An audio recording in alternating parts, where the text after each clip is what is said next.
যে আজকে অনেকটা মন খারাপ নিয়ে এই আয়োজনটা শুরু করতে হচ্ছে। ঠিক দুদিন আগে একটা মর্মান্তিক দুর্ঘটনা ঘটলো ঢাকাতে, এবং সেই কারণে আসলে আমাদের কারোরই মন ভালো নেই। পুরো বাংলাদেশে আসলে শোকাচ্ছন্ন অবস্থায় রয়েছে, আমাদের সন্তানেরা মারা গিয়েছেন। তারপরেও আসলে যেহেতু বলছিলাম জীবনকে নানানভাবে আমাদের পরিচালিত করতে হয় নুসরাত, আমাদের এই আয়োজনে একটা খুব কমন প্রশ্ন থাকে। আপনি দারুণভাবে নিজেকে চিনিয়েছেন, নিজের প্রতিভা জানিয়েছেন, এবং প্রতিবাদটা যে করতে হয় এবং সঠিক সময় যেটা করতে হয় সেটা আপনারা সবসময় আপনাদের কাজের মাধ্যমে প্রত্যেকেই আলাদা আলাদাভাবে প্রমাণ করেছেন। একটা প্রশ্ন এই আয়োজনে আমি করতে চাই আপনাদের সবাইকে, আর ইউ ফেমাস নুসরাত? আমি মনে করি না।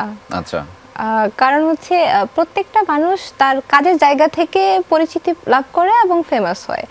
তবে জুলাই অভ্যুত্থান ছিল একটা জায়গা যেখানে আমরা প্রত্যেকের জায়গা মানে মানবিক দিক থেকে এবং নিজের দায়িত্ববোধের জায়গা থেকে দেশের জন্য যে ভালোবাসার জায়গাটা সেটা আমরা প্রকাশ করার চেষ্টা করেছি।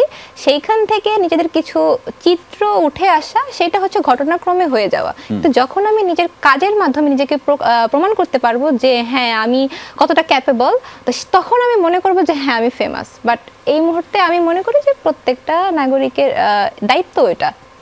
আচ্ছা, আমরা আপনার কাজগুলো নিয়ে কি কি করেছিলেন সেগুলো নিয়ে আলোচনা করবো নুসরাত। তার আগে সাদমান, আপনার কাছে একটু জানতে চাই, আর ইউ ফেমাস?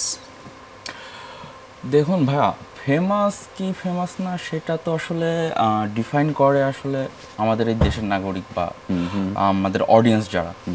এখন ফেমাসকে আপনি অনেকভাবেই আনতে পারেন। ফেমাসের কিন্তু অনেক দিক আছে, যেমন ভালো দিক থেকেও ফেমাস হইতে পারে, খারাপ দিক থেকেও ফেমাস হইতে পারে, যেটাকে বলে ডিফেমাস বা সামথিং লাইক দ্যাট।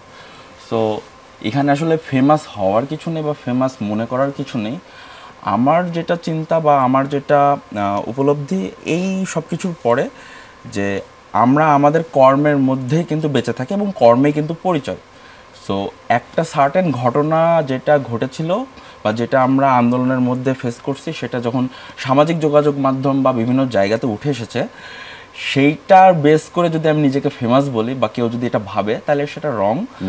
সে তার কাজটা ওইভাবেই কন্টিনিউ করছে কিনা এবং সেটা মানুষ পজিটিভলি অ্যাকসেপ্ট করছে কিনা, ওইটা যখন আমি অ্যান্সার ইয়েস পাবো, তখন আমি নিজেকে বলতে পারবো ফেমাস। নিশ্চয়ই আমরা শিখতে। সুজন ভাই, একটা ছাত্রদের একটা আন্দোলন শুরু হলো, সেই আন্দোলন শুরু হওয়ার পরে আপনি সেই ছাত্রদের আন্দোলনকে নানানভাবে সমর্থন করলেন। তারও আগে সেই আন্দোলনটা ছাত্রদের থেকে ছাত্র জনতায় রূপ নিল, মানে সেখানে সাধারণ মানুষ, শিক্ষার্থী, এই নুসরাত, সাদবানের মতো সবাই অংশ নিল, আপনিও সেখানে অংশ নিলেন এবং আপনি একটা স্যালুট দিলেন, যেই স্যালুটটা আসলে পুরো বাংলাদেশে বিখ্যাত হয়ে গেল। আপনি কি বিখ্যাত মনে করছেন নিজেকে? ধন্যবাদ আপনাকে ভাইয়া। আমি বিখ্যাত মনে করি না, আমি একটা সাধারণ মানুষ। আর সম্মান মানুষের তরফের থেকে আসে না, সম্মান আসে আল্লাহর তরফের থেকে। জি। তবু আমি যে কাজটা করছি এটা ওই আন্দোলনের টাইমে সবারই করানোর দরকার ছিল, আর সবারই নামানোর দরকার ছিল। কেউ সাহস পাইছে, কেউ সাহস পায়নি। তবে আমার সাহসটা আমি ওখানে ধরে রাখছি, দেখাইতে পারছেন, এবং এই বোধটুকু থাকাটা জরুরি যে এই প্রতিবাদটা এখন করা দরকার।